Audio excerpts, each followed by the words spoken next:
Russian base in Mariupol blown up in a Storm Shadow missile attack. An advisor to the mayor of Mariupol in southeastern Ukraine claims that explosions heard in the Russian-invaded city on Friday night took place at a base of Moscow's forces. Petro Andriushenko, who is not in Mariupol, said on Telegram that it is home to about 150 Russian troops and is used mainly for air defense support. The Mariupol City Council, which is now also based outside the temporarily occupied territory, echoed Andriushenko's statement. Residents of Mariupol heard 3 loud bangs, the Ukrainian council said on Telegram. Preliminary reports indicate that very large explosions took place at a Russian base at the city's airport. Judging by the videos obtained, we noted that the enemy suffered significant losses, the council said. A local group calling themselves the Mariupol Resistance said the explosion rocked an area on the outskirts of the city. On their Telegram channel, they also show videos taken by local residents. Mariupol has become an important concentration point for Russian forces in southern Ukraine, and Russian military convoys regularly pass through the area. The latest explosion is believed to have been caused by a Storm Shadow rocket. The Ukrainian army used drones to attack the city of Mariupol but did not cause great damage to the invaders. Over the past week, Ukraine has used a UK-supplied Storm Shadow missile against Russian forces. The Storm Shadow missiles, the longest-range weapon in Ukraine's arsenal, have just been delivered to Kiev ahead of an anticipated counterattack against the Russian military. This long-range cruise missile is stealthy and has a range of more than 250 kilometers, or 155 miles. The Russian military base in Mariupol was previously out of range of Ukrainian artillery and air force. Today, the Ukrainian Air Force can fly somewhere in the safe airspace over Zaporizhia and launch Storm Shadow missiles at the city of Mariupol with ease. On Thursday, the UK Defence Secretary said, "All I can confirm is that the Storm Shadow missile was successfully used. That's what I got from the Ukrainians, and I'm glad it helped them defend their country." These missiles have a range that reaches deep into Russian-controlled territory in eastern Ukraine. A Western official told CNN that the UK has received assurances from the Ukrainian government that these missiles will only be used within Ukraine's sovereign territory and not inside Russia. Ben Wallace called the UK donation the best chance for Ukraine to defend itself against continued Russian brutality. The civil military administrations set up by Russia in the Luhansk People's Republic and the self-proclaimed Donetsk People's Republic have been reporting Ukrainian shelling of artillery and missile depots for nearly a week. These sites have never been attacked before because they are out of range of HIMARS. 2. Ukrainian units are still defending parts of Bakhmut as counterattacks continue. During a press conference at the Kyiv Press Center on Saturday morning, May 20, Ukraine's Deputy Defense Minister Hanna Maliar said the pace of Ukraine's counterattacks around Bakhmut slowed on Friday, but combating very brutality continues in this city. Maliar said the Russians had increased their military presence in the Bakhmut area to several thousand men and are trying to use their advantage in terms of heavy artillery and the number of shells. The Russian military continues to attack at the cost of heavy losses, disproportionately outstripping our losses, she said. Previously, the ratio confirmed by the General Staff of Ukraine was 1 in 7, meaning that about 7 Russians died, 1 Ukrainian soldier died. In attacks in the past week, the ratio is 1 in 10. Maliar added that Ukraine's defense of Bakhmut is reducing Russia's offensive potential and giving time for other planned actions. The Russians are turning buildings in the city to ashes, she said. The Ukrainian military is still holding an area near the city's plain monument and is still in the vicinity of the monument in the far southwest corner of Bakhmut. A commander of the Ukrainian Army's 3rd Ranger Brigade, Andriy Biletsky, said that in the past 2 days, 2 companies of the Russian 72nd Brigade were defeated and had to withdraw. On Thursday, the brigade said it had won an area 2 kilometers wide and 700 meters deep. 3. Full statement from the U.S. side when it confirmed it will help train Ukrainian pilots. On Friday, May 19, Major General John Kirby, Communications Coordinator for the National Security Council, said the following. President Biden informed the G7 leaders today that the United States will support a joint effort with our allies and partners to train Ukrainian pilots to use 4th-generation fighters, including the F-16, in order to strengthen and further improve the capabilities of the Ukrainian Air Force. As training progresses in the coming months, our coalition of countries participating in this effort will decide when to actually deliver the jets, how many we will deliver and who will deliver. Grant them. This training will take place outside of Ukraine at locations in Europe and will take several months to complete. We hope we can start this training in the coming weeks.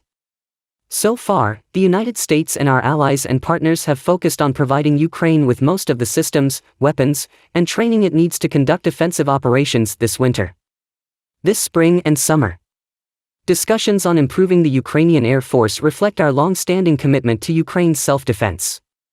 Along with the short and medium-term security assistance packages we are providing to Ukraine, President Biden is sending a strong signal that the United States and our allies and partners are fully united. How secure is it in ensuring Ukraine remains sovereign, independent and secure with the ability to defend and deter future attacks? 4. Zelensky thanks the U.S. for agreeing to train Ukrainian pilots. President Zelensky welcomed the announcement of the United States that it would assist in training Ukrainian pilots to use F-16s in Europe. In an announcement on Friday, the United States said it would assist European countries in helping Ukrainian pilots learn how to use the F-16 jet alongside other modern jet fighters before they can fly. Provided to the country to help defend itself against Russia. Zelensky tweeted, "I applaud the historic decision by the United States and President Biden to support an international fighter alliance. This will greatly strengthen our army in the sky. I believe in discussing the practical implementation of this decision at the #G7 summit in Hiroshima." UK Prime Minister Rishi Sunak also said he supported the announcement, adding that the UK would work with the US, the Netherlands, Belgium and Denmark to provide the training. 5. Contradictory, report shows Russian caliber cruise missile hitting Crimea. Newsweek had a report titled Russian caliber cruise missile hits Crimea reports, which means report shows that Russian caliber cruise missile hit Crimea. We invite you and your brothers and sisters to follow the translation into Vietnamese through Thuy Con's presentation. According to a Ukrainian report, a shepherd spotted a rocket near a village in Crimea fired by the Russian military.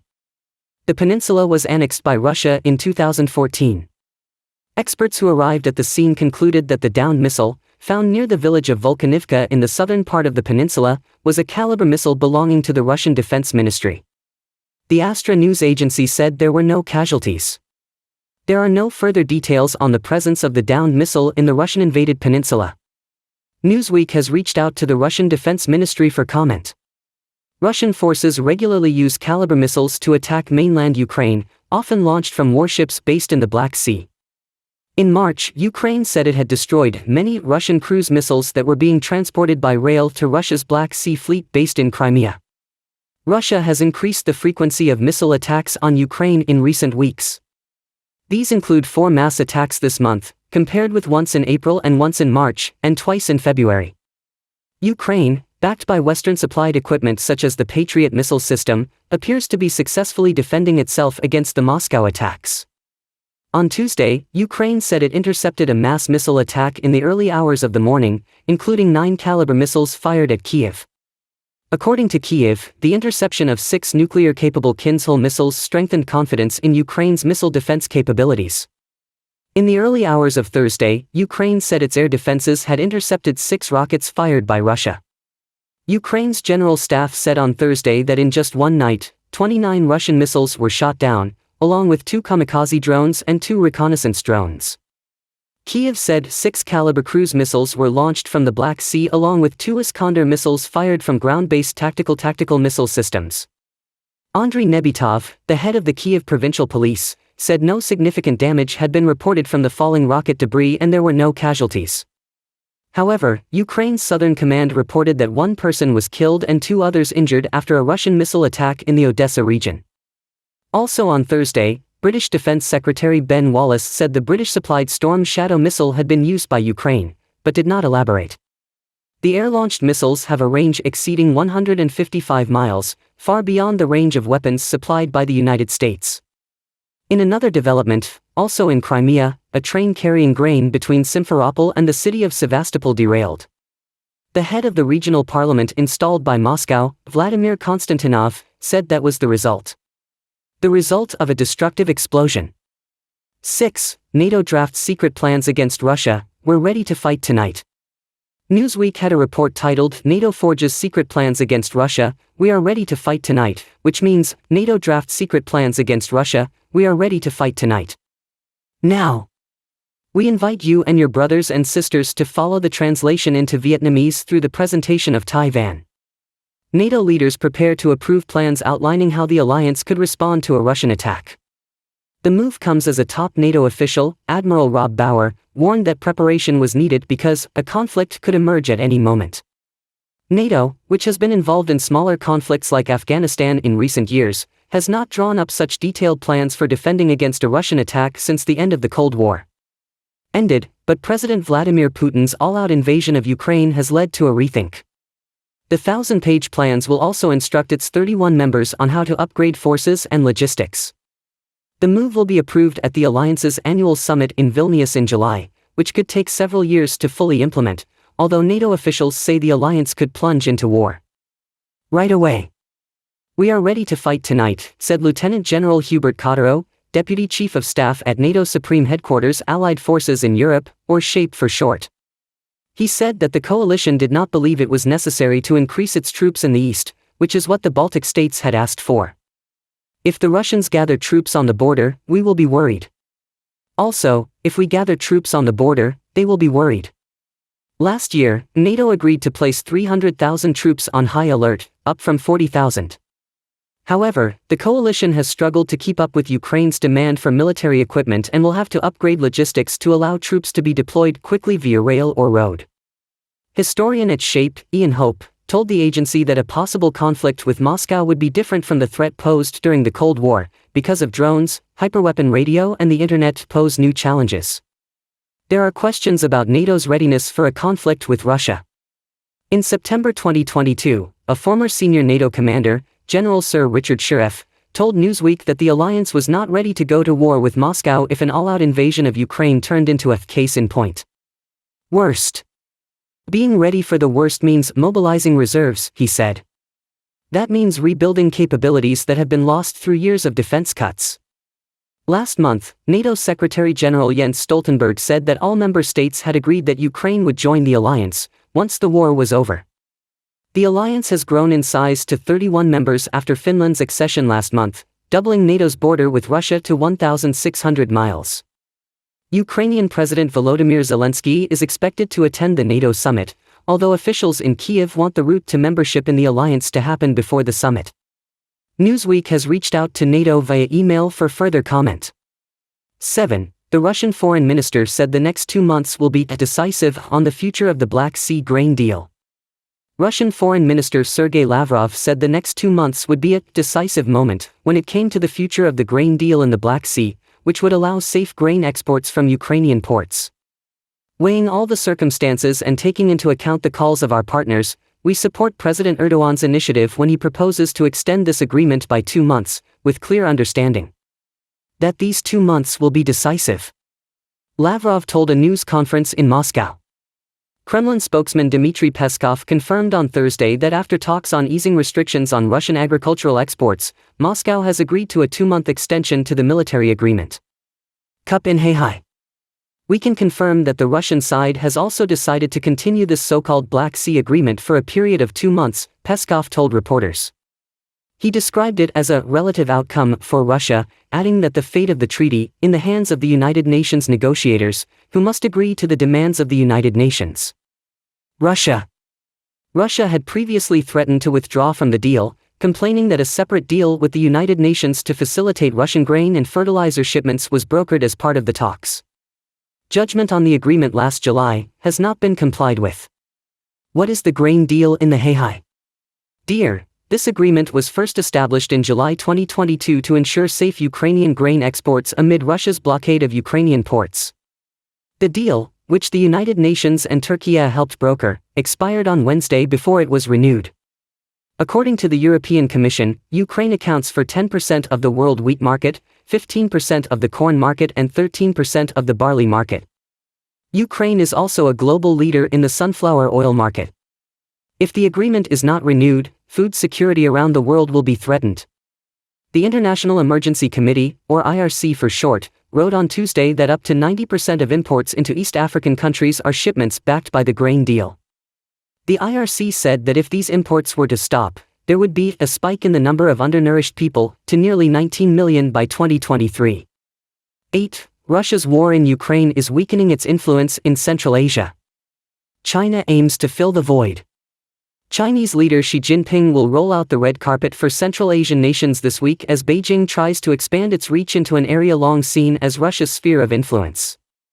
The leaders of Kazakhstan, Kyrgyzstan, Tajikistan, Turkmenistan and Uzbekistan are gathering in the central Chinese city of Xi'an for a summit that begins on Thursday.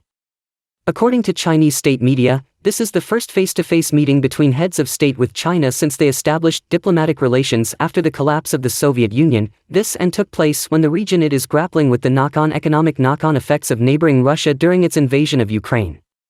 China has touted the meeting as the first major diplomatic activity it has hosted this year and an opportunity to draw up a new blueprint with the vast bloc of post-Soviet states located between the western border of the country, Europe and the Middle East. The two-day event is also a play by Beijing to expand its influence in Central Asia, where Russia, long the dominant power partner, is now distracted by its invasion of Ukraine. Failing and failing. The most important context of this summit is the Ukraine war and regional uncertainty with Russia's commitment, influence and future role in the region, said Van Tun Yun Sun, director of the China program at the Washington-based Stimson Center think tank. Central Asia has always been seen as Russia's backyard, and China is expanding its influence in the region and has new aspirations and directions for China-Central Asia relations, opportunities that are not available, she said. In the past. 9. NATO defense minister says Crimea is a red line for Putin. Newsweek ran a report titled Crimea is a red line for Putin, NATO defense minister says, which means, NATO defense minister says Crimea is a red line for Putin. We invite you and your brothers and sisters to follow the translation into Vietnamese through the presentation of Taiwan. Despite urging NATO nations not to falter in the face of a Ukrainian campaign on the peninsula despite concerns about Moscow's nuclear arsenal, Estonia's defense minister said, losing control over Moscow's nuclear arsenal. With Crimea is a red line for Russian President Vladimir Putin. In an interview at the Estonian Defense Ministry last weekend on the sidelines of the Lennart Meri conference, Hanno Pevkur told Newsweek that NATO allies have channels to warn the Kremlin about the use of nuclear weapons and that Putin's repeated use of nuclear weapons will not weaken Western support for Kiev. Our job here is to help the Ukrainians and take care of how they can make their moves, not worry about what Kremlin will do, Pevkur said. Crimea occupies a particularly important place in Putin's national legend. The swift and bloodless seizure by the Russian military, then known as the Green Men, because they had no insignia or other identifying marks, in 2014 was honored. Honor as a proof of Moscow's renewed confidence and competence and the reversal of a national humiliation considered deeply rooted in history. But the Ukrainian army may be heading to the peninsula for their upcoming counterattack. A successful attack south from Zaporizhia and east from Kherson to sever the land bridge connecting Crimea with Russia could isolate the peninsula and endanger hundreds of thousands of Russian soldiers and civilians there. Foreign officials have expressed concern that Kiev's ambitions to retake the peninsula could lead the Kremlin to escalate war with Ukraine, although Western officials have also said there is no immediate sign of that. Saw Putin considering nuclear weapons. Ukraine needs to take back all the territory, Pevkur told Newsweek when asked about Crimea. The fate of the peninsula, he added, will depend in part on Russia's response to the coming counteroffensive. Will there be an avalanche? Will they start running? It's hard to say. This could go on for a month or two, then we'll have more information, he said. But based on the public information we have now, Crimea is definitely a red line for Putin. But we don't know what that red line means. We do not know, when we are at the stage where Ukraine is ready to occupy Crimea, what will be the situation or current state of the Russian army. Perhaps nothing can be against it. Maybe the avalanche is big, and it will take several months. Or maybe vice versa, and it will be a very long conflict. Perhaps Putin may not even be commander-in-chief anymore, Pevkur added. I believe the Ukrainians hope so, he said. But when it's not Putin, it could be someone else who is even more aggressive towards Ukrainians. You never know what the new leader will be like. NATO and the United States have channels through which they can warn the Russian president about nuclear use. National Security Advisor Jake Sullivan had earlier warned there would be catastrophic consequences for Moscow if it used weapons of mass destruction in Ukraine. But NATO has refrained from publicly detailing the next steps it might take, opting instead for strategic ambiguity.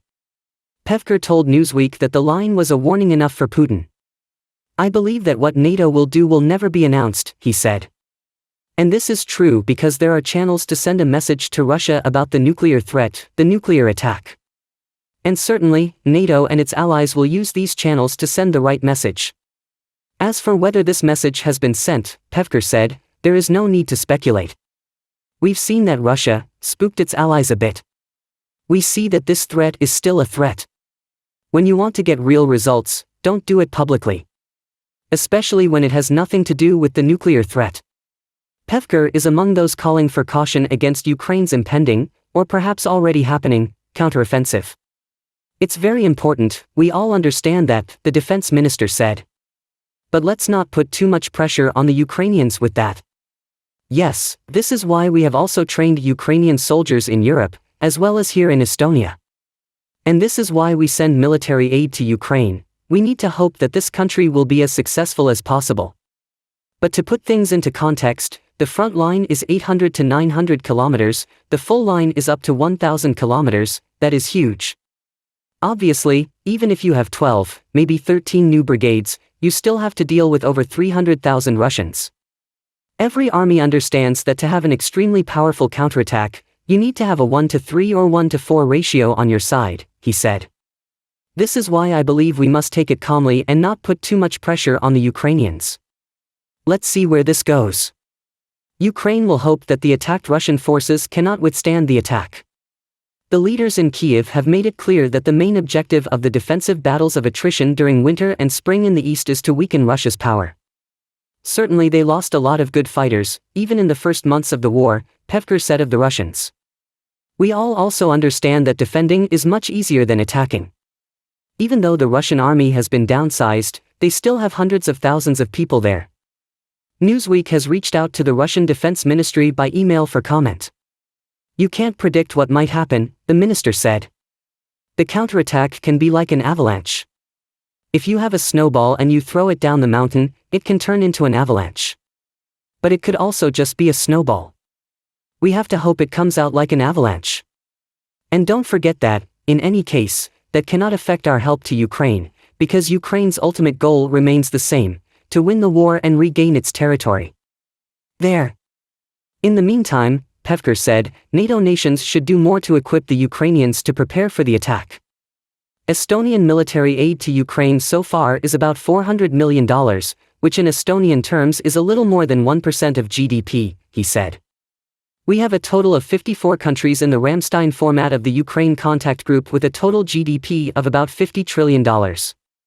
When you take 1% of 50 trillion, it's roughly $500 billion. To date, collective military aid has been approximately $50 billion. It shows that we can do more. And certainly, when Ukraine needs it, we can help.